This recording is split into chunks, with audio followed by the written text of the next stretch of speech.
Hello friends, আসসালামু আলাইকুম। আশা করছি সবাই অনেক অনেক ভালো আছেন। আলহামদুলিল্লাহ, আমিও ভালো আছি। আজ আপনাদের তৈরি করে দেখাবো আলুর দম রেসিপি। আর এই রেসিপিটি আমি ইউনিকভাবে তৈরি করব। আশা করছি আপনাদের কাছে অনেক ভালো লাগবে। আর ভালো লাগলে অবশ্যই চ্যানেলটি সাবস্ক্রাইব করে নিয়মিত চ্যানেলের সাথেই থাকবেন। এই জন্য লাগবে আলু। এখানে আমি ছোট সাইজের আলু ছিলে খুব ভালোভাবে পরিষ্কার করে নিয়েছি। দেন একটি কাঁটা চামচের সাহায্যে এটাকে ছিদ্র করে নিচ্ছি। এভাবে ছিদ্র করে নিলে এটার ভেতর খুব ভালোভাবে মশলা প্রবেশ করবে। আলুর দমের স্পেশাল মশলা তৈরি করার জন্য এখানে নিয়েছি 3টি কাঠবাদাম এবং কাজু বাদাম, আর সাথে নিয়েছি একটি টমেটো কুচি এবং 2টি কাঁচামরিচ কুচি। এগুলোকে আমি খুব ভালোভাবে পেস্ট করে নিয়েছি। এখানে নিয়েছি একটি তেজপাতা, হাফ চা চামচ আস্ত জিরা, একটি দারুচিনি, 2টি শুকনো মরিচ, 2টি সাদা এলাচ, 4টি গোলমরিচ, 3টি লবঙ্গ। একটি মিক্সিং বোল নিয়েছি, তাতে দিচ্ছি 1 চা চামচ লবণ, হাফ চা চামচ উঁচু করে হলুদের গুঁড়া, হাফ চা চামচ উঁচু করে মরিচের গুঁড়া এবং হাফ চা চামচের একটু কম হবে ধনিয়া গুঁড়া। এখন সবগুলো শুকনো উপকরণকে আমি একত্রে মিক্সড করে নিলাম। আর এতে দিয়ে দিচ্ছি পানি। এভাবে মশলা আগে থেকে তৈরি করে রাখলে কষানোর সময় মশলা পুড়ে যাওয়ার আর ভয় থাকে না। তো কিছুটা নাড়াচাড়া করে একটা লিকুইড ব্যাটার আমি তৈরি করে নিলাম। চুলায় তেলযুক্ত ফ্রাই প্যান বসিয়েছি, আর তেল খুব ভালোভাবে গরম হয়ে গেলে এখানে ভেজে নেব আলু। আলুগুলোকে খুব ভালোভাবে ভাজতে হবে যেন আলু থেকে কাঁচা যে গন্ধ থাকে সেটা চলে যায়। দিচ্ছি সামান্য পরিমাণ লবণ এবং সামান্য পরিমাণ হলুদের গুঁড়া। তো সবার রিকোয়েস্টের প্রেক্ষিতে আমি আলুর দম বানিয়েছি, যদিও এটা ছাড়তে অনেকটা লেট হয়ে গেল, সেজন্য আন্তরিকভাবে দুঃখিত। আমার আলুগুলো ভাজা হয়ে গেছে। এখন একটি ছাঁকনির সাহায্যে এটাকে আমি উঠিয়ে নিচ্ছি। আলুর দম বানানোর জন্য অনেকে আমার কাছে রিকোয়েস্ট করেছিলেন।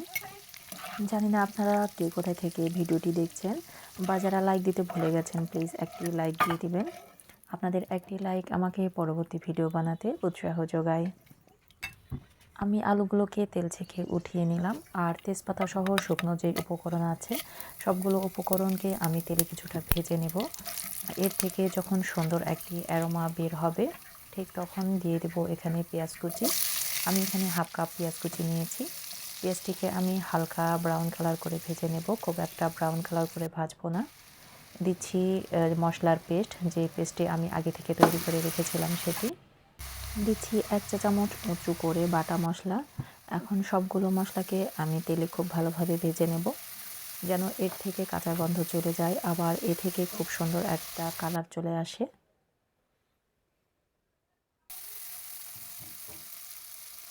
এখন দিয়ে দিব কাঁচা মরিচ, টমেটো এবং বাদামের যে পেস্টটা আমি তৈরি করে রেখেছিলাম সেটি।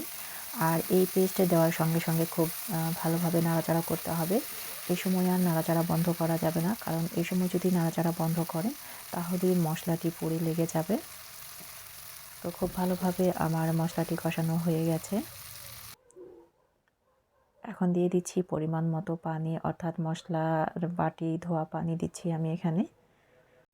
মশলাটি পানির সঙ্গে খুব ভালোভাবে মিক্সড করে আমি ঢাকনা দিয়ে ঢেকে কিছুক্ষণ অপেক্ষা করব সুন্দর একটি কালার আসা পর্যন্ত। তো ফিরে আসলাম কিছুক্ষণ পর, আর আমার মশলাটি কষানো হয়ে গেছে, মশলা থেকে তেল ছেড়ে দিয়েছে আপনারা দেখতে পাচ্ছেন।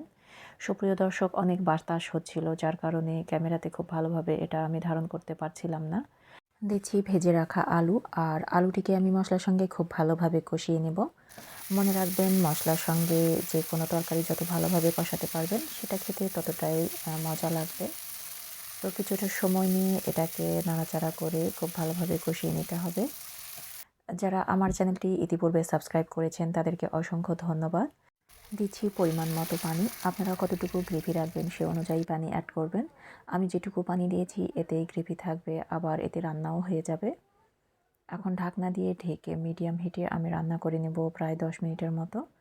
ফিরে আসলাম 10 মিনিট পর, আর এখন দিয়ে দিচ্ছি কাঁচামরিচ 3টি, জাস্ট ফ্লেভারের জন্য। আমি কিছুটা নাড়াচাড়া করে ঢাকনা দিয়ে ঢেকে একেবারে লো হিটে রান্না করে নেব আরও 2 থেকে 3 মিনিট। ফিরে আসলাম 2 থেকে 3 মিনিট পর, আর এখন দিয়ে দিচ্ছি আমি ভাজা জিরার গুঁড়ো হাফ চা চামচ। আমার এখানে ঝোলের পরিমাণ কম হয়েছে, আপনাদের বলবো অবশ্যই একটু ঝোলের পরিমাণ বেশি রাখবেন। তো এখন একটি সার্ভিং বাটিতে আমি উঠিয়ে দেখাচ্ছি। আলুর দম রুটি, পরোটা, নান, রুটি সব কিছুর সঙ্গেই অনেক ভালো যায়। তো আমার আলুর দম রেসিপিটি আপনাদের কাছে কেমন লেগেছে অবশ্যই কমেন্টসে জানাবেন। ভালো লাগলে লাইক, কমেন্ট এবং বেশি বেশি শেয়ার করবেন। মনে রাখবেন, আপনার একটি শেয়ার হাজারো মানুষের কাছে পৌঁছে দেবে আমার রান্নার রেসিপি। সবার সুস্বাস্থ্য কামনা করে এবং আগামী রেসিপি দেখার আমন্ত্রণ জানিয়ে আজকের মতো বিদায় নিচ্ছি। সবাই ভালো থাকবেন আর আমার জন্য অনেক অনেক দোয়া করবেন। সবাইকে আবারও শুভেচ্ছা জানিয়ে আজকের মতো বিদায় নিচ্ছি। আল্লাহ হাফেজ।